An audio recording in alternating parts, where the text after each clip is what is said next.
magic to work, you have to truly believe in the magic. Welcome to Let's Talk Magic. I'm Mikey, and for the first time in 9 weeks, the dream team are finally back together. For the first time in forever. Carry on, I want more. Mate, no, that's as much as frozen as you're getting from me. It does feel like it's forever, mate. Since it does feel like forever. I know. It's before Christmas since I've been on. You guys have been holding down the fort for me. But we're going to get into that very shortly. On today's episode, we're going to recap NBA All-Star Weekend that featured our very own Paolo Banchero, our thoughts on Shaquille O'Neal's jersey retirement, and we look ahead to the final stretch of the season as the Magic make their push for the NBA playoffs.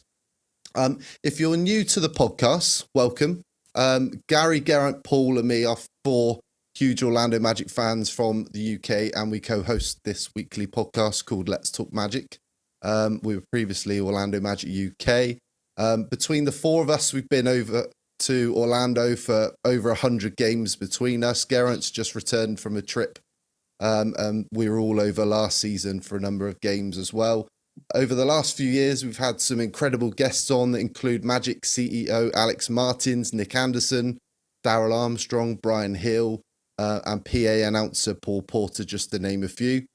So if you're interested in a unique British perspective on the Magic, then make sure you're subscribed so you don't miss any future episodes. So before we dive into the show, guys, it's great to be back. I've been away for a little while with a few projects of mine I've been working on.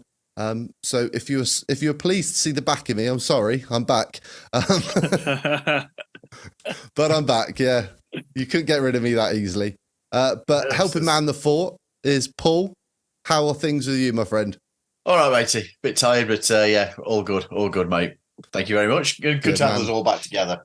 Absolutely. And Gary, how's things in Sunderland? Good to see you, Mikey. I'm just admiring your All-Star jersey there, which will be Paolo, of course. It's not Scotty Barnes, is it?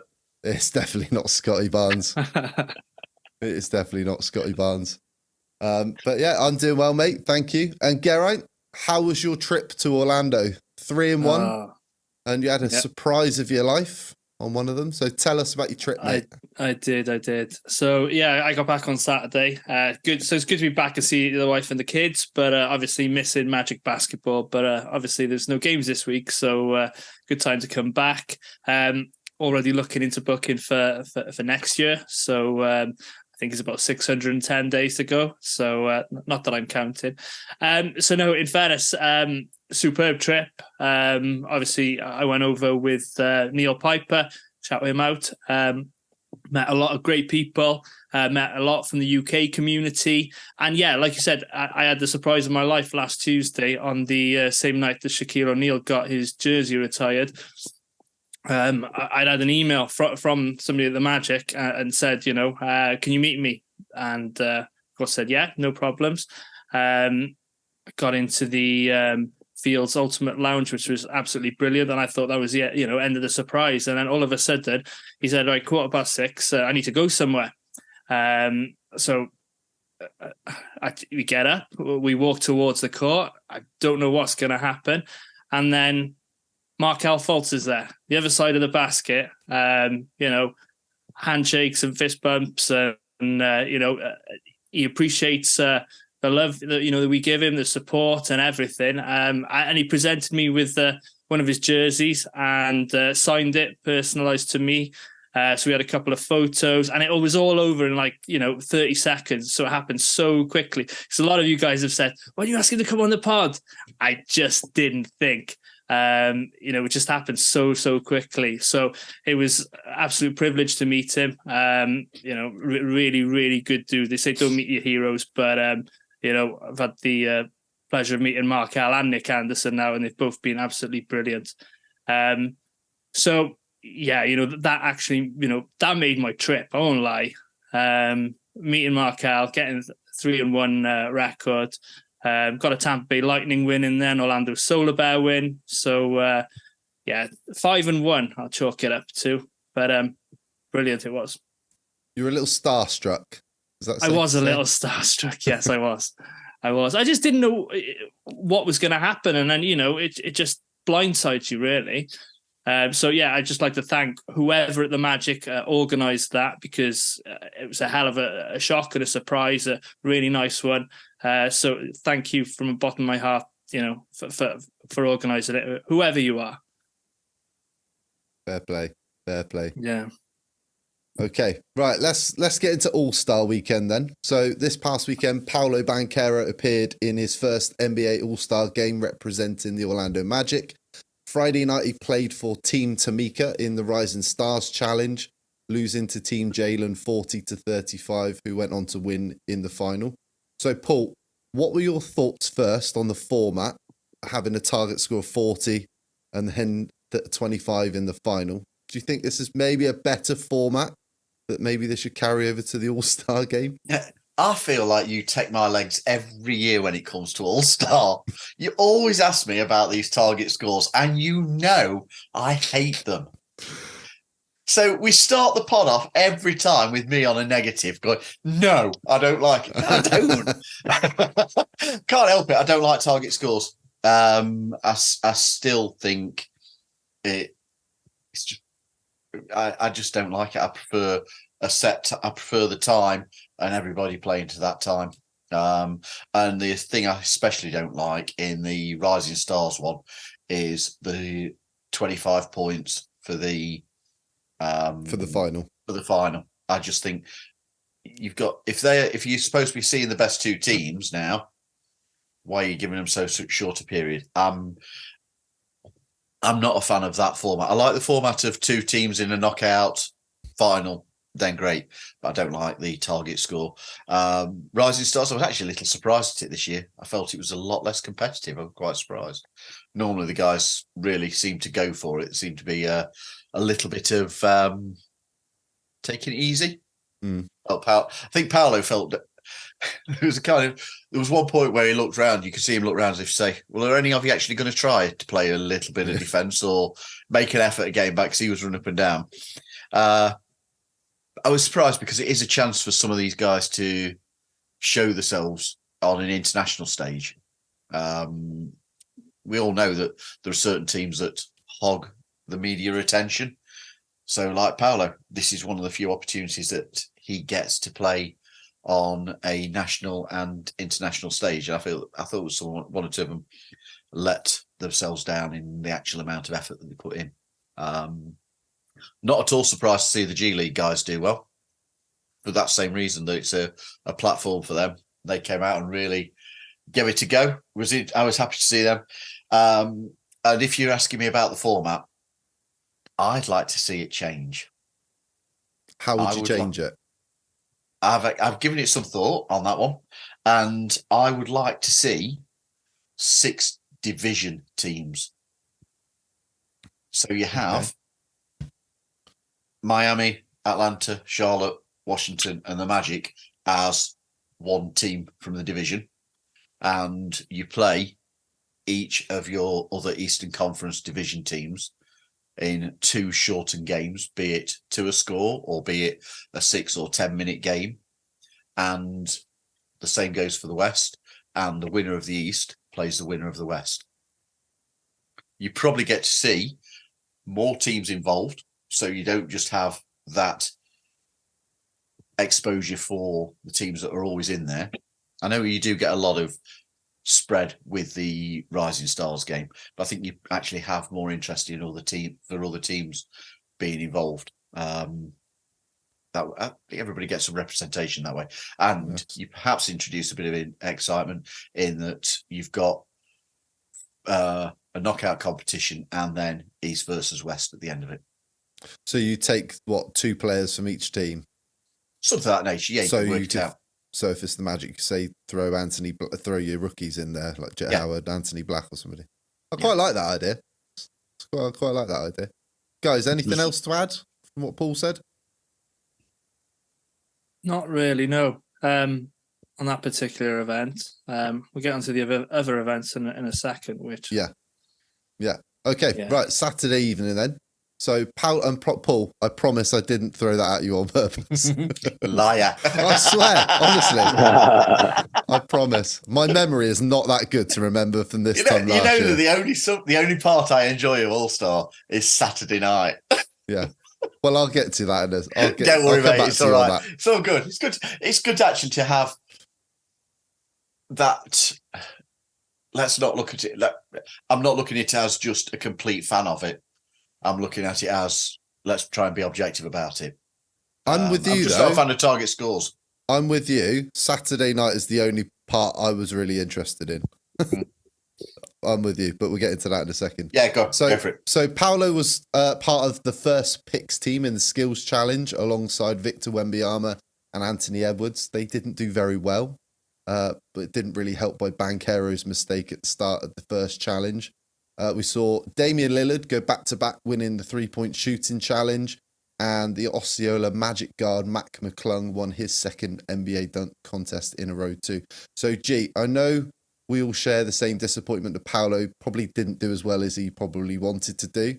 But what were your thoughts on the skill challenge and Saturday night overall? Have you even had a chance to watch it properly? Yeah, I've had a chance to watch it now. I was disappointed. Overall, the weekend, I think, has been a big disappointment. Lack of effort, in part, from a lot of players. And we can start with the skills challenge.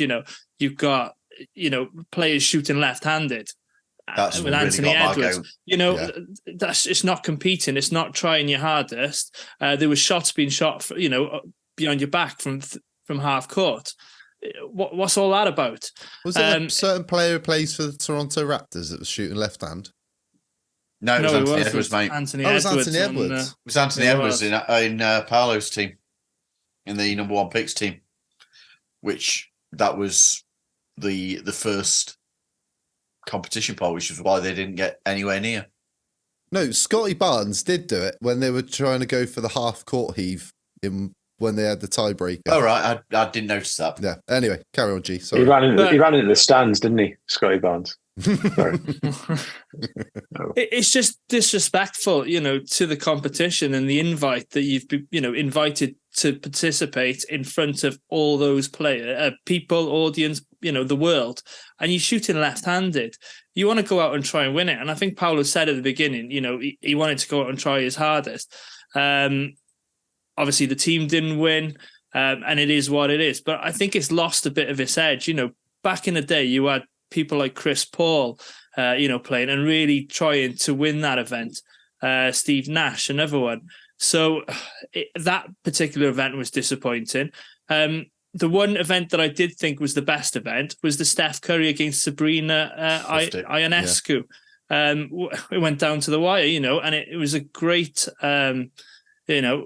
event showcasing, the talents of Sabrina and the WNBA and for, basketball in general. So I'd like to see that come back. You could even, make the field a bit bigger, like what I think Steph was alluding to, him and Clay teaming up against Sabrina and the other lady that's, broken a record last week. Her name escapes me at the moment. Caitlin Clark. That's the one. Yeah. That's the one. Mikey's cousin. The other event then, the slam dunk. The reason I didn't enjoy the slam dunk competition, I like that Mac McClung won it, but the scores from the judges were all over the place for me. Mm-hmm. They were really pushing Jaylen Brown to get to the final, and I didn't think much of his dunks. Okay, I'm probably wearing my magic tinted glasses, but I thought the other two participants did better than what Jaylen Brown did. You got a good field there. Gary Payton, Fred Jones, Mitch Richmond, Dominique Wilkins, Darnell Hillman. I did have to Google who he was, but he was known as Dr. Dunk, and he played for the Indiana Pacers, Denver Nuggets, New Jersey Nets, and Golden State Warriors. So he's obviously, the home judge, so to speak. So I was a little bit perplexed at some of those scores. It was good to see Mac win, though. I did think he had the best dunks, but I did think he should have scored higher on some of his others. Mm-hmm. I did watch it with Amy on Sunday, and I was, just trying to work out how much Mac needed. And some of the scores just didn't make much sense. So overall, really, it was a bit. The 3-point competition. 3-point competition is always a good event. The participants are in there to shoot. They're not in there to shoot left-handed and make a mockery of it. They want to win it. Some really good performances: Karl Anthony Towns, Trae Young, Damian Lillard, and the fact that people scored 24-25 in round one and got eliminated speaks to the standard of the quality there of the shooters. So no, all in all, some of it was good, some of it was bad, but you just want to see a bit more effort for me. Gary, you got anything to add? I think with the dunk contest was traditionally the thing you got excited about the most in like previous years with the All-Star game. And I think we've just reached that point where there's not a lot else left genetically that people can do clean. So I think we've seen, like if you were to take it back to old dunk contests and look at when Jordan was in it even, and, Dominique Wilkins, and what's being done now is a step above. And from a personal standpoint, the Aaron Gordon debacle kind of lessened my interest in the dunk contest since then. But if you were to take what the dunkers have done in recent years and put them against the famous dunks, they actually are more talented and creative dunkers now than they were, in my opinion, than they were in the 80s and in the 90s. But we've reached a point of where it's really hard to wow people. I think like Aaron Gordon going over Taco Fall. I think Matt McClung going over Shaq. There isn't much more you can do from there without really turning it into like an elaborate, over-the-top Cirque du Soleil style performance. There isn't much left. So I think unless you get somebody who's built like Muggsy Bogues doing what Matt McClung did, it's kind of always going to be, it's going to flatten out. Yeah. So I've seen it on Twitter where someone said maybe the dunk contest should be a once in every 4 years thing. If they're going to do it now, maybe. But the other option was when they offered the $1 million each to Kobe, T-Mac, Vince Carter and LeBron. And nobody wanted to be the loser. So I think we're at a point where it's kind of like the dunk contest, it's what your expectation is. And there isn't clean-wise a lot that people can do beyond, I think, with the human body than what's already been done. And it's fair play because we've seen some tremendous dunks. Yeah. But I think we're at the limit now. Do you think we were spoiled back in, when Aaron Gordon was against Zach LaVine and they were hitting everything first time? Yeah. That was incredible, that dunk contest. Yeah. That was incredible. I mean, I don't know if I was misunderstanding Reggie Miller. And I think he was perhaps not articulating the point well. But where he was saying that about basically saying that G Leaguers have no place in the dunk contest. If you haven't got people that are willing to step up and you want to have it, then you've got to have somebody filling in that role. I guess that Matt McClung is perhaps the argument that he is a pure G Leaguer as opposed to on a two-way contract. But hey, the lad turned up and he had every right to defend his title, in my opinion, and he did a cracking job. As to what you're saying, Gary, I quite agree with. And I think if we're going to keep expecting somebody to come up with something new, you're never going to get anybody willing to step up and take part in the contest. I don't see the problem in actually just showcasing great dunking talent, just going in and doing your traditional dunks that you would have seen in the 80s and 90s competitions, rather than it having to be inventive and showmanship. Just put on a damn good dunk contest and let's see some bigger names involved. If you can get 8-9 names involved for the 3-point contest, surely you can find 4 bigger names who are willing to put themselves in a dunk contest without having to come up with, let's reinvent the wheel. Just turn up and let's recreate it as this year's theme is classic dunks. Yeah, Yeah, you got to shout out Jaylen Brown for actually Absolutely, mate. being a star yeah. and actually participating, because you see everybody shy away from it. Don't want to be showed up by G leaguers or rookies. So Jaylen Brown, fair play to him. Actually participating.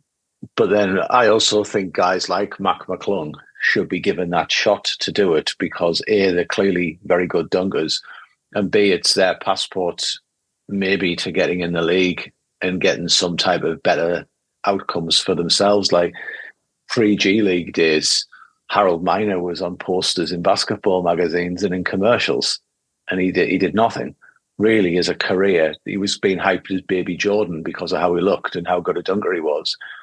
And that was Harold Miner's probably giving him a comfortable living. And fair play to him for that. If that's your niche that you've got to carve out and make yourself a millionaire, do it. Give them the chance, because these guys who I guess could be great dunkers, don't want to do it, probably because they don't want to lose.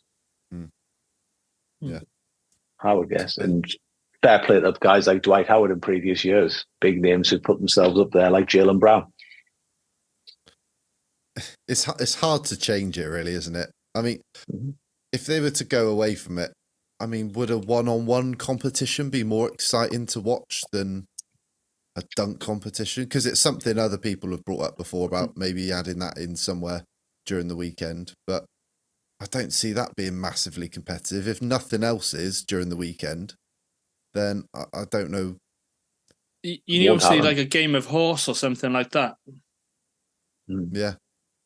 Because then that way nobody gets how injured. Many millions of people are going to tune in to watch, I don't know, two players go and play horse against one another? I don't. It wouldn't get my attention, that's for sure. It won't happen. I don't think it'll happen, because I don't think, let's take it at its absolute apex and say Kobe, T-Mac, Vince Carter, LeBron, four most skilled players in the league all round. Their reputation, that whole debate then goes out the window and one of them wins. And then you're going to have sponsors as well saying, we don't want you to do that because we want to say we've got the best guy. And then, Adidas would probably be pulling on T-Mac. Nike are going to be pulling on LeBron or on... I don't think it'll happen, just for too many reasons. Too much for them to lose. Yeah. Yeah. Well, what used to be the highlight of NBA All-Star Weekend, for many, was the All-Star game itself. And I think it's becoming, well, it's a trend now. It's not at all. The Ace come out on top and won 211 to 186, the highest points total in All-Star game history. The NBA made the decision to return back to the original format, East versus West. They've done away with the draft lottery or the lottery, not the lottery, the draft itself of picking the All-Stars. We had LeBron versus KD and they picked teams. To be honest, that was more of a highlight like a couple of years ago when everybody wouldn't pick James Harden and left him to the last. Like that was more exciting to watch and entertaining than watching the game itself. But anyway, they've done away with the Elam ending as well. Gary, I don't know what they're going to do to fix the All-Star game. I don't think they can, as we just kind of spoke about. What do you think the NBA do from here? Do we just keep it as it is? I think when we were going into the All-Star weekend, the only thing that was on my mind is please Paolo don't get injured. That was my whole thing. I'm not a huge fan of the All-Star game beyond the idea if I was a player and competitive in the league, I'd want to be able to say, like Steph Curry, I've got 10 All-Star selections because it's recognition of how good you are. But nobody wants to get injured. And all you've got to do is watch the game when they're kind of like letting somebody ghost by them to do a move and throwing up like the circus shots and stuff like that. And I think from my angle, if Paolo wasn't involved, I didn't even watch last year's All-Star game because I was like, I don't care. I'm not bothered. I just want to see what Paolo does. I think with the current format, the only way I would be really into All-Star Weekend is if they did an All-Star Weekend in London or in the UK somewhere where we could attend and we could see all of these events in person and do the fan festivals. And I think if you were in Orlando and you had a chance at that, the weekend itself would be unreal as a person who was there for it live. But I think when you're not that person and you haven't got it in your city, it's kind of a bit like I'm watching the Harlem Globetrotters here, just with bigger names. That's kind of what it feels like. And I think it was the Napier Foundation, who's one of the on X or Twitter, or whatever you want to call it, said, "Do you attach home court advantage in the finals to the?" And I think that's probably the only way you can do it, because throwing money at it, I don't think is going to matter. Players do not want to get injured, but have some level of competitiveness where it means something. That's probably it. Home court.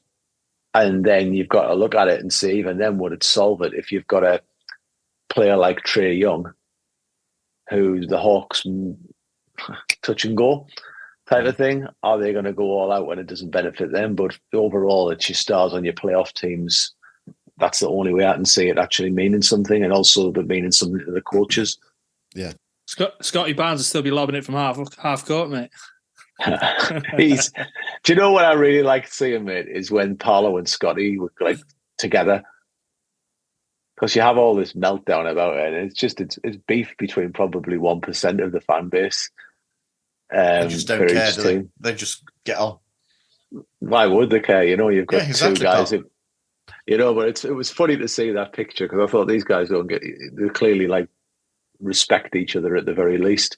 Yeah. But yeah, like overall, that's the only way you're going to get anything out of it. If you attach, like was suggested by the Napier Foundation, you attach the home court advantage.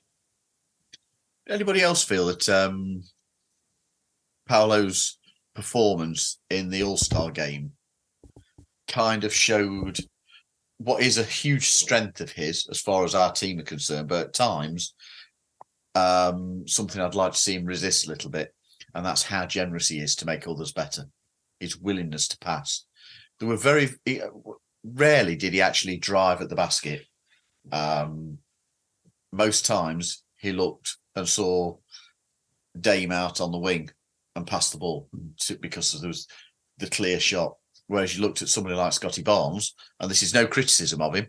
I get, you're in an All-Star game, go and get your props. And he would just drive and dunk, or he would shoot. Paolo did an awful lot of passing. And at times I do want to see him be a little bit more selfish for us. Whilst we haven't got shooters around him. If we can put some of them shooters around him that were in that game, I'm good with him passing. Just one of them. Just one. Yeah, just one. Yeah. So you know, let's not lie. If the highlights of that game were some of the 3-point shooting, which was incredibly accurate, regardless of it not being challenged, but where Dame and Halliburton were shooting from, there were some incredible shots that those two particularly put up. And by the way, that was a foul by Steph on Paolo. It wasn't a steal. It wasn't a block. It was a foul. He got all hand, not ball. Who would you have given the MVP to, out of interest? Yeah, for leading the points, I think you've got to go Dame. I thought Halliburton should have had it myself. He was the close. way he went off. It was very close. It was between the two, but I think I'd have probably given it Dame. I think the thing that summed up the weekend, but the game itself, we all see Adam Silver's interview on the court after the game. I didn't actually. Have you not? No. Not happy. He basically turned around and he said, well, congratulations to the Eastern Conference All-Stars. You scored the most amount of points, and just left it at that. Didn't say anything else. Okay. It was somebody who was displeased with what he saw. Yeah, it definitely was. But anyway, that's enough about All-Star. Let's take a quick break to tell you about our partners' attraction tickets. So if you're looking for tickets and hotels for the world's best theme parks and attractions, then check out Attraction Tickets. They are the UK's #1 attraction ticket provider for Walt Disney World, Universal Studios, SeaWorld, Disneyland Paris, and other popular attractions. They also sell Orlando Magic tickets at hugely competitive prices. So when you're booking your next holiday, use our link in the description and see what they have to offer. You can also visit our website, letstalkmagic.com, for all of our affiliate links and discount codes, including the NBA store and Fanatics. So on to the next section, Shaq's jersey retirement. G, you were at Kia Center last Tuesday for our nationally televised TNT game against OKC Thunder. I don't want to talk about the game. I've already erased that from my memory because it wasn't a pleasant viewing experience. But on the same night, the Magic honoured number 32, Shaquille O'Neal, becoming the first player in Magic history to have his jersey retired and put into the rafters. You were there for the ceremony. So tell us what it was like. How great was it for you? I know you probably disagree on him being the first player to go up there, but yeah, we'll get to that in a second. But first of all, that particular game, the crowd brought it. I was lucky to sit in the 6-man show, and Jonathan, Luke, and Kevin, arranged that event absolutely superbly, and it was loud. I lost my voice, as you could imagine, as did a lot of people around me. And from what I gather, it was almost like a playoff atmosphere from watching on your televisions. Don't know if you can confirm that or not. I haven't watched it back as yet. You can hear chants early in that game, which is you can hear. You can hear the chant. You can hear it, but no, it weren't playoff atmosphere, mate. Not for me. No. Oh, I don't know. Seriously, when we were there, it was electric. So I will pick up on the game because the first quarter we came out okay. And in fairness, Markel started filling the stat sheet up, and I'm going to back him here because everyone's giving him a lot of grief. And then obviously he got yanked, and it went south from there. We lost the game. Okay, second, third, fourth quarter wasn't good. Lost the game, but then obviously the whole Shaq thing, having him in the building, was electric. Everybody was on, excited for the jersey ceremony. It was the first time the Magic did it, so they got a few things wrong. It took about 25 minutes to half an hour after the game, so there was a lot of waiting around, seeing what was going to happen. They obviously bought the big chair out for Shaq. Brought out all of his teammates one by one. So it did take a long time. I think we did get out about 11:30, and bearing in mind the game finished at I want to say maybe about 9:45, 10 o'clock. It was a long time for a ceremony. You see other teams do it in the halftime break, etc. There was a little bit too much talking. I'm just quickly get through the negativities now. There was a bit too much talking. A lot of what was said by David Steele and who else was on there? Dan DeVos came on and Alex Martins. It was almost like they didn't compare their notes, and they just said a lot of exactly the same, which they didn't need to. Other than that, though, it was nice to see all the ex-players there. Penny Hardaway got an absolutely amazing ovation, which was good to hear. Shaq himself, very gracious in receiving it, and that was felt throughout the arena. And I've never been the biggest Shaq fan, as you may know, but he was gracious. He was, complimentary of the Magic. He did say something that you might have just heard from me on the pod, in that Nick Anderson should have been the first guy. But it was good to get the gang back together. Dennis Scott, Penny, Nick. It's a shame Horace Grant couldn't be there. There's a shout out to Jeff Turner, Coach Brian Hill, the organization, John Gabriel, everybody, in the back room during his time in Orlando. So great ovation. And it was a nice event. I know we'll probably get on to another part of it shortly, so I won't steal somebody's thunder in terms of the actual banner. But all in all, it was a great ceremony to be at and part of, and one that's going to go down in Magic history. Yeah. Shaq was your favourite player, Gary. So I'm sure, especially growing up, probably means a little bit more to you, maybe to see Shaq's jersey retired than some of us. But yeah, he was before our time. What did it mean to you? What did you think of the whole ceremony? Firstly, I don't know why there was thumbs down popping up on the screen when G was talking there. I wasn't thought you touching were booing it. me, mate. Mate, I don't know what was going on. I was just looking at my screen. I was going, why is that appearing? Like, what's going on here? So I've got no idea. Sorry about that. But That's okay, mate. what does it mean to me? Look, for me, Shaq was the only choice to be the first person to go in. And it's not that I don't want to see the likes of Nick Anderson having their jerseys retired, because I think they are worthy, totally worthy, and they've brought loads to the Magic organization. And I really loved seeing what Shaq did when he brought Nick Anderson up, and when, like, basically tipped his hat to Nick and then brought up the other guys afterwards. Being a Magic fan when Shaq was with the team, it's hard to describe because you're in a different era. You're in almost like a pre-internet era. But when you see now where you've got everything with Lakers gear and Celtics gear and stuff, and if you go into a sports store, that's what's hanging up. That was Magic gear.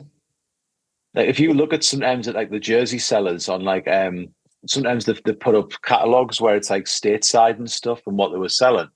You would have usually prominently choices. We've got all these jerseys in: Bulls jersey, Magic jersey, Hornets jersey. That would be your three teams that you would see getting pushed. And there was a scene in the video clip of Shaq where they took it back to the 90s, where basically Magic fever was the most it's ever been. And it was showing you like signs up on the I-4 things. I think it was the I-4 and around town, which were talking about the Magic. And you couldn't go anywhere in like 94, 95, etc., without seeing Magic jerseys in shops. It wasn't uncommon to be driving down the freeway and seeing like a sign about the Magic, seeing that, like people talking about the Magic in stores in a way that really just disappeared. It really did disappear when we had the Hennigan era, where it was even difficult just to get a Magic jersey somewhere. Imagine that as the opposite. And that was due to Shaq. You would be walking around like what is now premium outlets, and you'd have sports stores, and they would have up at I can still see it now, the white, blue, black jerseys across the windows facing out, O'Neal, Hardaway. You might have Grant and you might have Anderson. You're less likely to see a 3D jersey. No offense to Dennis Scott, but those were the four in that order that you would see them. If you asked somebody who wasn't a basketball fan in the 90s to name a famous basketball player, the answer you were going to get was either Michael Jordan or Shaq. You could go Shaq, into... Mate. Yeah. That's me. I wasn't a basketball fan. I'm the perfect example of that. Shaq would have been the first name I came out with. Yeah. Perfect example of it, mate. It's unreal, mate. And to have I was 12 years old when I got my Shaq jersey, but I was more a teenager when I was becoming more aware of what was going on. As a teenager, it was crazy to see this just, superhuman looking man who would just dunk on anyone or anything and then be going out there and doing like kung fu moves after he'd done a dunk, or pulling the backboard down, or, coming out with a rap album, coming out with crazy slogans, pulling faces into the car. And you're looking and you're going, this guy's just completely fun. He's charismatic. He's turning up on wrestling events. He's got a computer game out there. And he was just everything. And I'll say it again. If we did not have Shaq, we would have been the Charlotte Hornets in this country now. Despite the tourist industry, we would have been the Hornets. If we've had the second pick and had Alonzo Mourning, we would not have been the franchise that we are. And we wouldn't have had Penny Hardaway. No, we wouldn't. And it all goes along, mate. And I just think, whatever you think of Shaq, whether people like him or don't, and I still stand by that, I think the reason why he's been negative at times to the Magic is he was hurt by the way things have been. I genuinely think when he was up there getting that jersey retirement, I think it meant something to him. I think when he said, this was the one that meant a lot to me, which he has said, this was, this meant more than the others. I believe him. I think Shaq, if you'd asked Shaq 3 years in, his dream in the NBA, I don't think it would have been to play for the LA Lakers. I think it would have been the man to put the first banner in the ceiling for Orlando, because he's going to be the first at doing it. And I think him being back in Orlando, I hope, is the beginning of better relations going forward. He's talking about he wants to own us. You know, he's kicking around in Orlando at a night time. He ran into Neil. Yes, I was going to come on to that story in a second. So just regale us, G. You know, like you said, the photograph across. I was like, that's mint. That's class. Yeah. So was he nice? Yeah. So what happened was it was the Monday, so the night before. So Neil and I had hired a car. We went to watch the Orlando Solar Bears. Watched the Solar Bears play at Kia Center. They won 3-2. Happy days. So we decided get back to our drive. And this was, I don't know, 10:30, 11 o'clock, something like that. By the time we got out of the Geico garage, and he dropped me off because our hotels were about 1.5 miles out. And he decided to go for an ice cream. Neil likes an ice cream. He went for an ice cream literally every day or every other day. So it was a bit of a running joke. After that, he decided he needed a bottle of water. So he put it into his little sat nav or Google, Walgreens. Look, he knew there was one on one part of our drive, but it said there was one nearer. So it was literally just behind where he was. So out he goes into Walgreens, gets his bottle of water, standing at the checkout. There's a bit of a commotion, something's going on. And he turns around, and behind him at the checkout, Shaquille O'Neal and his wife. And Neil was like, nice to meet you. Any chance for a photo? And Shaq turns around to him and says, only if I can cut in line. So Neil obviously let him cut in line. He had his photo, and off he went into the sunset. So he messaged me at the photo, and I was like, oh my God. 45 minutes. Obviously, I wouldn't have gone for an ice cream being a diabetic, but I wish I had. but he did refer to, on that Tuesday, it was all we. Yes. Orlando was a we. He went to see the team in the morning, and then on the broadcast whilst he was on the court at the ceremony, etc. And that was nice to hear. And I think he obviously signed off and said, let me know when you need me to quit my job with TNT sort of thing, and I'll be back. And be a good one to have in your corner. A lot of people want to play for Mr. O'Neal, so watch this space. Hopefully, yeah, it's immense. When we saw that picture come through, it must have been. I think my alarm went off at 5. And I was half asleep. I just went, there's a load of messages. So I opened them up. And I just went, no. Went in, woke Becky up. I was like, you'll never guess what just happened. And showed her the picture of Neil and Shaq together. And I was like, G missed out. And she goes, G doesn't like Shaq though, does she? Does he? I was like, no. And that's what makes it even funnier. Oh, bless you. But no, good times though. Paul, the jersey retirement wasn't that important for you because there was something else that happened the same night that you missed out on. Do you want to tell us about that? Right. As everybody knows, I'm a huge rock fan. And one of the bands I really do like is a band called Shinedown. Their lead singer, a guy called Brent Smith, sang the national anthem at the start of that game. What a voice that bloke has. That, regardless of whatever happened on that night, would have been my highlight. That was a superb performance, and I cannot believe that I wasn't there. I was absolutely gutted, and I was even more gutted that sort of Sabrina being there didn't get me an autograph or anything like that. Outrageous. The good thing is that had we been there, I think Heather would now be banned from the Kia Centre, my daughter, because she absolutely adores the man. I have seen her run across the O2 floor at Wembley, in London, knocking people out of the way to just grab his shoulder as he came into the crowd at one gig, and she absolutely barreled people out of the way. Came wandering back, very giddy because she'd managed to touch him. But when you messaged that the next day, you said, "Oh my God, I can't believe you saw Brent Smith." I hadn't got a clue who he was, mate. I won't lie. Mate. I won't lie. He had a cracking voice, though. Cracking voice, in fairness. That would have been That would have been my highlight of the night. Oh, mate, Mark Cal was the highlight. Cal. Well, we'll have to beg to differ on that one. Yeah, that's fine. Hey, I'd have been made up to meet Markel. Don't get me wrong, brilliant, and I'm so pleased for you that they did that. That's amazing. Yeah. And again, Yeah, I will come thank back you, to guys. that's the sort of thing why we love this team. Yeah. Because they do go out of the way to acknowledge fans. Superb. But God, I'd have been made up at the opportunity of meeting Brent. Christ, I'd have been going all out for that. Yeah. But yes, go on, mate. Ask me about the ceremony then. Go on, then. What did you think? What did you think? I haven't asked the other boys yet. What did you think about the banner as well? I thought overall the ceremony was well put together, perhaps overlong, like G said. I can certainly appreciate that. But God, that banner. I hate it. I hate that chosen font. Now, this is coming from a guy with OCD. And I understand that the reason that they've done it is so that there is continuity across the banners when they retire other jerseys and the like. Don't want it.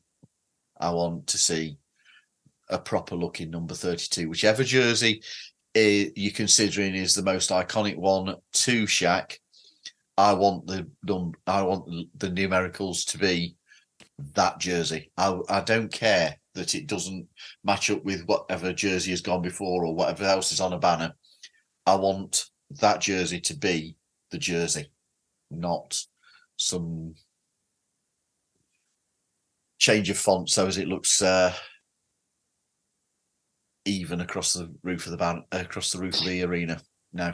So the one thing I will say that the Magic have had a lot of criticism about, and it is unfair if you're not aware of the circumstances, and this is regarding those free jerseys that they were handing out.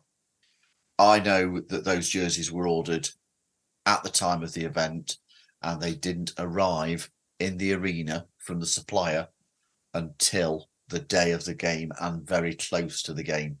So whatever they were originally planning on doing, be it putting it out on seats or handing it out to fans as they were arriving, they could not do because they physically didn't have the jerseys in the arena. So some of the criticism that the Magic got for that event is unfair to the Magic themselves. It was down to a supplier error. Yeah.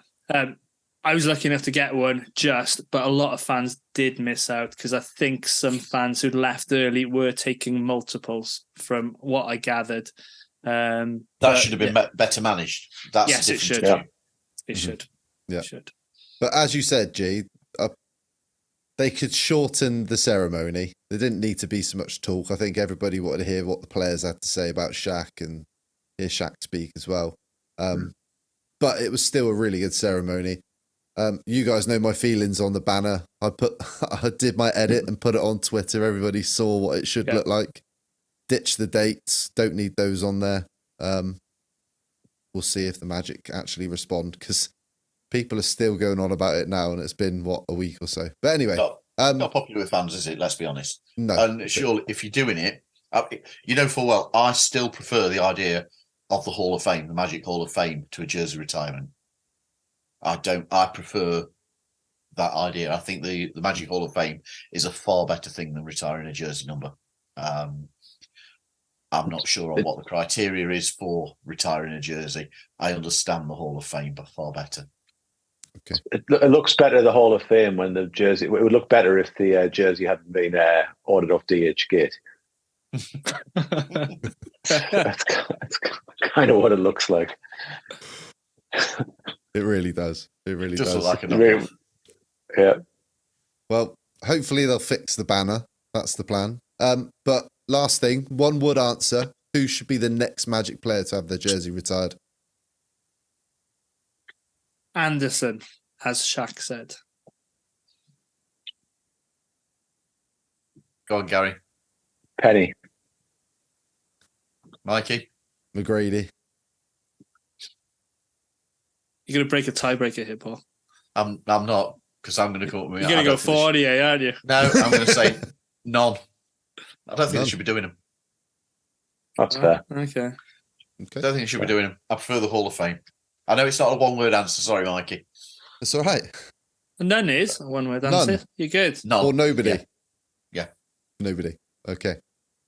Okay, right. Moving on to the last section of the pod, the final stretch. So the Magic have put themselves in a really nice spot with 27 games remaining. They've won 7 out of the last 10 leading up to All-Star break, which actually has kind of come at the wrong time when you think of how well we were playing and getting results. At 30 and 25, the Magic are tied for 7th with the Miami Heat, who own the season series, unfortunately. But we are just half a game back of Indiana in 6th, 2.5 games back of Philadelphia in 5th, and 3 games back of New York in 4th, who we own the season series over, if we can close that gap. But Gary, before the season began, I think we would have taken this position, wouldn't we? Absolutely.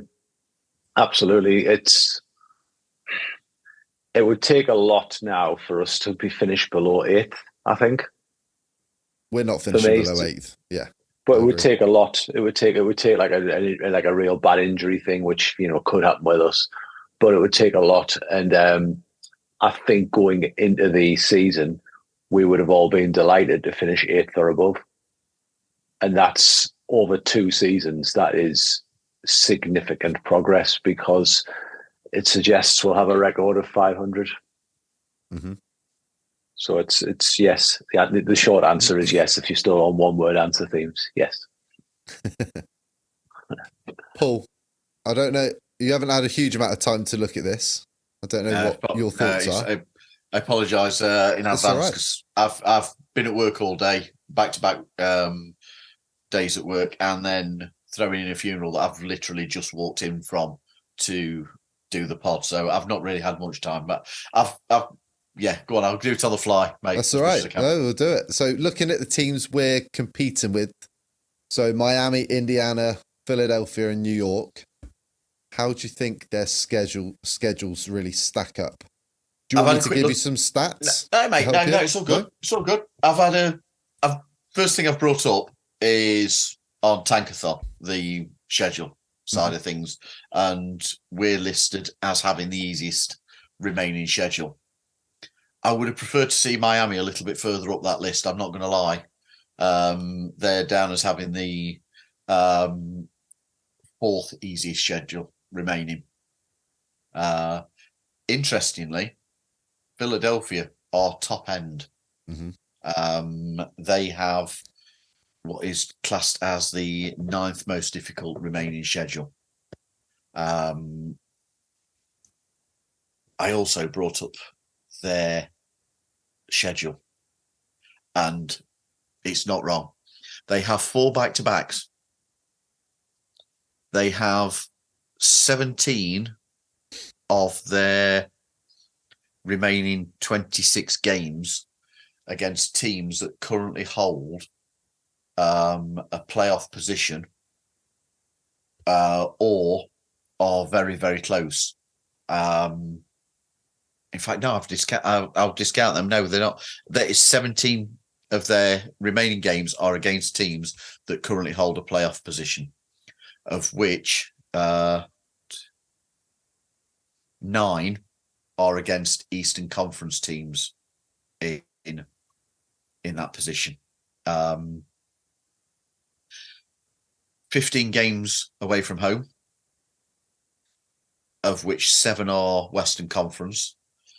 The only one, as I'm just looking now, the only one of the top teams that they don't have to face is the Timberwolves. They have the Knicks, they have the Cavs, they have the Bucks, they have the Celtics, they have the Knicks, they have OKC, they have the Clippers. They have some really difficult games and quite a few. They've also got the LA trip, Phoenix, both LA teams, and Sacramento, and the LA Clippers to the Sacramento Kings is on a back-to-back. So they've got a tough schedule. The other team that I think... And what makes it worse is they've got who could have been MVP this year, injured for a period of time, and they've only won 3 of the last 10 games. The one that I think is interesting, the Knicks. Good God, you would not want their schedule. I'm surprised that theirs is considered an easier schedule than that of the Sixers. They have to play. I know that they're outside of the playoffs yet. They have to play the Bulls 3 times, who are going to be trying. They are going to be trying. And have been playing better as well. Yeah. Mm-hmm. They also have to play the Philadelphia 76ers 3 times. They've got Golden State to play twice. I know that they're probably not doing anything, but they've also got the Brooklyn Nets twice. So, but local pride, I think it's a bit like whenever we play Miami. It's one of them games that can go either way. Mm-hmm. And then you throw in that they've got the Boston Celtics twice as well. So look, they only have 3 back-to-backs, and one of those is home. One of those is home to road, but they're only travelling to Chicago. And the other one is from Boston back to New York to play the Nets. So they're not the worst back-to-backs that they've got, but they play 9 games against Eastern Conference rivals for playoffs, and 14 teams. 14 of those remaining 27 games are against playoff position teams. So I think when you look at the schedules, that ourselves and the Heat are in quite a decent position. Mm. Looking at the Pacers,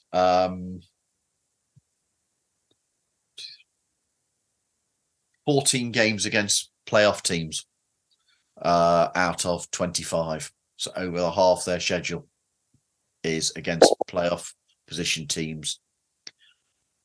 The thing that they have very little opportunity to do is take games from the rivals of in the Eastern Conference.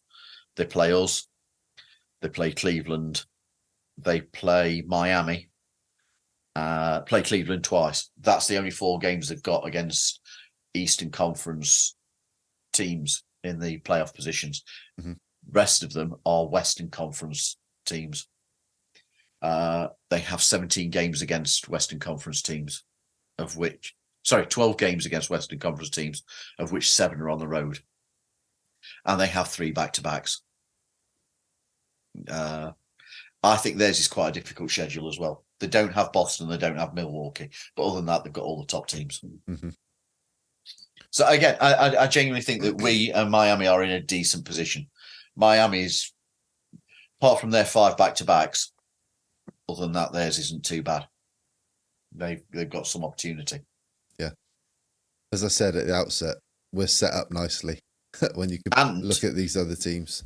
The other thing that Miami have got is, just looking down here now, they've got 6 games against Eastern Conference rivals. So if they can take wins there against those, they've got Philadelphia in Philly. They've got Cleveland in Cleveland. Play New York at home. Then they play the Philadelphia 76ers at home. And then they have a road game in Indiana. They have an opportunity to affect their own position by taking wins in some of these games. But they've got quite a few 7 away games against Western Conference teams, 13 Western Conference games in total. So they've got I think theirs is quite well set up because they don't have anybody like Boston, Milwaukee, or the Timberwolves. Mm. But they've got OKC. Yeah, well, interesting. G, our last 27 games, what's standing out for you in the Magic schedule? Well, I think first you need to look at our record, 30-25. We haven't been in this good a position for, since 2010, 2011 or 2011-12. So first and foremost, you've got to commend the team and applaud the effort to get to this point, especially given the daunting January we just had, which is, been against a lot of playoff caliber teams from last season. So reason I'm confident is we have 15 home games from the remaining 27. So just take those 15, add that, just say we win all the 15 home games and lose the road. That puts us at 45. So if you think back, what was our predictions before the beginning of the season? I think I was the highest at 43 wins. Yeah, I think we were about 41, 42 for most of us. Yeah. Mm-hmm. So given the fact that we've got a lot of games, so looking at it, you've got Detroit, you've got Atlanta, Detroit twice, you've got Charlotte a couple of times, you've got Washington in there, you've got a couple at Toronto, Charlotte again. There's a couple of difficult ones there: LA Clippers, Golden State Warriors, Memphis Grizzlies, and Charlotte again, Chicago, at Houston. And then the three tough teams that we do, as I say, the two tough teams are what could be Milwaukee. We've got twice in the last 3 games, and we've got Philadelphia, the game before last.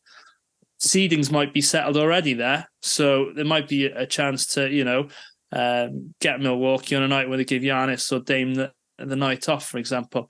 But you've also got an 8-game homestand right in the middle of that, which gives you a real opportunity to shoot up the standings. And those games, after a roadie in Toronto, you've got Toronto at home, Charlotte at home, Pelicans at home, Kings at home, Warriors at home, Clippers, Memphis, Portland. If you can get at least 6 of those, you're climbing. So if you just added 15 wins as a bare minimum from the 27, you go 15 and 12 the rest of the way. 45 wins isn't too bad. And it's a great jump from last season. You're absolutely going to be in the play-in, if not the 6th seed.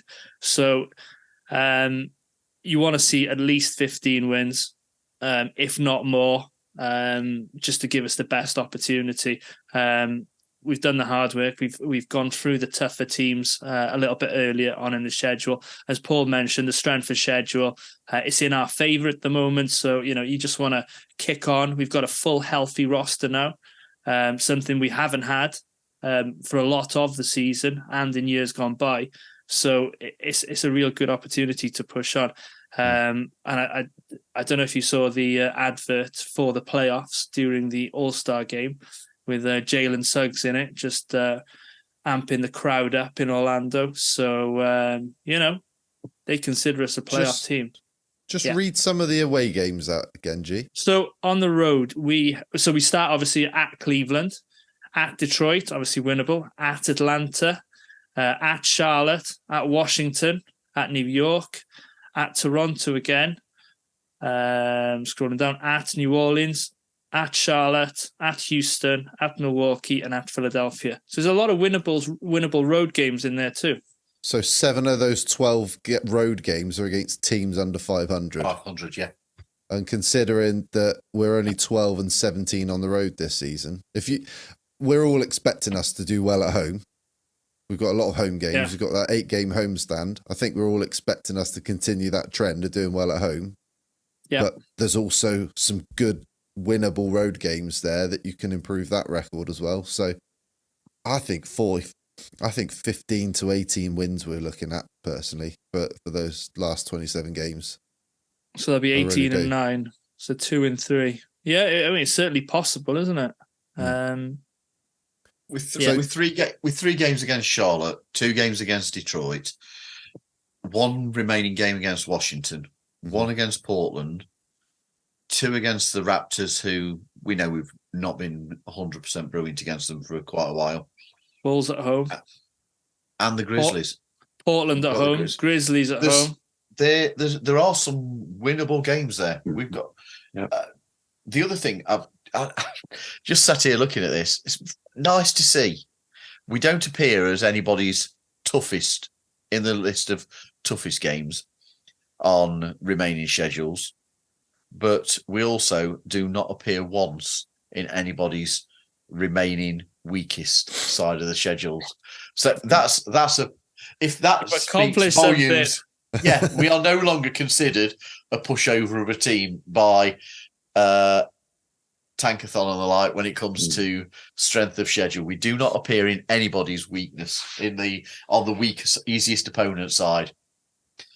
Be nice to get into that toughest opponents. So. It would indeed. So just quickly then, how do you see the stand-in shaking out for the playoffs and play-in? Go on, Paul. I'll let you go first. Oh wow. Yeah, get in there. I genuinely believe we could move up to 6. I don't think we will. Somehow I think we might just miss out and end up with that 7th seed. I can see there's always somebody drops away, isn't there? And I can see with their injury issues, potentially New York being that team. Boston aren't changing where they are. Do Milwaukee move back into 2nd? It's possible. Or did Cleveland hold on to it? Cleveland are playing some nice basketball, aren't they, at the minute? Milwaukee just haven't got gelled under Doc Rivers yet. What have we got at the moment? So we've got Boston at top, Cleveland 2nd, Milwaukee 3rd. I can see New York dropping, and I can see Philadelphia dropping. And I think by the time you've done, it's a toss of a coin between ourselves, Philadelphia, New York, Indiana, and Miami. I think you're going to see it could be tiebreakers could be involved between all 5 of us. I think it's going to be that close. Mm-hmm. Gary? A lot of what Paul said is kind of on the same page as me. I think that Cleveland are obviously an informed team and they've looked actually legit, shall we say, heading into the All-Star break. I think the Doc Rivers appointment wasn't the best appointment that could have been made. I think I said it in the summer. I think Milwaukee dropped the ball when they didn't hire Nick Nurse as their coach. Yep. I think that's coming home to roost now, and I think it could have ramifications for what happens with Milwaukee going forward. I wouldn't be surprised if Milwaukee were the 3rd seed this season, given how it's all shaken out. Yep. I think if absolutely everything goes our way, 46 wins is attainable for the Magic. I think if things don't go our way, 41 wins is like the floor. So I think we'll be somewhere in that bracket. It's how bad injuries are in New York and how long Joel Embiid is going to be out for Philadelphia that's going to dictate a lot of and basically how well we handle our schedule with our own injuries and who we're playing. We could get 6th and we could have Milwaukee in round 1. And I'll be honest with you, that matchup doesn't terrify me as much as it should if we have Jonathan Isaac. That does not terrify me as much as it should, because I think Milwaukee, yes, they've got Dame there, but they can be got at on the perimeter. And if they want to play a game inside, we are a team who are happy to oblige with that. So I think we match up fairly well with the Bucks. And if you offered me 3v6 now, Orlando or Milwaukee, I would take that series, because I wouldn't want to play Cleveland in the first round. I certainly wouldn't want to play Boston. I don't think we've done well against Miami. I think Indiana are the team that really are going to be a problem here, because I think whereas we were quite evenly matched talent-wise with them, I think the Siakam trade got them significantly better. And I think if New York get healthy, they got significantly better as well. And I just hope that's not where it comes home to roost. But I think if Embiid's injury is bad, I don't want it to be, but if it is bad, Philly could slip. They're in firing line now, and the same with the Knicks. So if we can get into the 6th seed, I would be absolutely delighted. And I would, give me the contract now, I would take a first round series with Milwaukee. Not saying we win it, but I think we'd be competitive. Gee, I think you were the only one out of the 4 of us that said we'd finish 6th at the start of the season. Am I right? Spot on, and I'll stick with that. I can see us finishing 6th. A lot of what the guys said, I can see Philly dropping. I can't see New York dropping. I think they've got a lot of good players. Obviously, they've got a few injuries, but seeing them up close, they're a big team. Jalen Brunson's very, very good. I just want to see the dirty, stinking Heat drop. If they drop, and we can hang around with Indiana. Philly drop, we move into 6th. And as Gary said, I wouldn't fear Milwaukee. And to be honest, any of them, Jonathan, we got Jonathan Isaac, so he can lock somebody down, and we've got a lot of talent on our team. You don't get to the situation where we're at without talent, and we've come on leaps and bounds in the last 12 months. So long may it continue. Yeah, but I'll go with 6. How about you, mate? I think we should sneak in. I really do. I had us 7. I don't know if you remember. I had us finishing 7th and Miami 8th in preseason, and I said we play them in the playing game, and I still think that's pretty likely. As we said earlier, I don't think we're going to drop any further than 8th. I think we're going to get 2 bites at the cherry trying to get into the playoffs at the bare minimum. I just think that heavy home schedule and a favourable road schedule as well. I could see us leapfrogging Indiana and Philadelphia. I think the top 4 are a lock. New York solidified their top 4 spot with the moves they made at the trade deadline, getting Alec Burks and Bogdanovic. I think New York fully healthy are a problem for anybody in the East. I really do. I agree. That includes Cleveland and that includes Boston. I don't think any of them would want to play New York in a 7-game series. Philly and Indiana, they're the 2 with the targets on their back for me. So if we can get 6, then I think we'd all take it as we are right now. So are we all going 6? We all going to go? It's close. I'm not as confident that we're getting 6th, but it's close. My asterisk is injuries. Don't say it. Sorry. It's the Orlando Magic. Yeah. We'll see. Just looking at New York's, you're not getting Mitchell Robinson back because he's done for the season. Embiid 1st of February. Sorry, Embiid, listen to me. Julius Randle 1st of February. They said he would be reevaluated in 2 to 3 weeks. So that 3 weeks is up now. That's reevaluating. Yeah. It's not necessarily being back. That's just reevaluating. They need him back. Hartenstein and DiVincenzo, Bogdanovic are all day to day, so you expect them back soon. And then OG underwent. Couple of weeks for him. He had a loose bone, I think, in his. He had elbow surgery, mate. That's 8th of February, and was expected to miss at least 3 weeks. So you expect that 3 weeks is not up until the following week. We've got another week of that, and it's expected to miss at least 3 weeks. Mm-hmm. He's a big miss for them. Philly feels like the team, if you're going to catch, they feel like the obvious choice at the moment. And don't forget, New York have lost 4 straight. Yeah. They have lost 4 straight. Yep. They certainly have. Right. I think that's going to do it, chaps.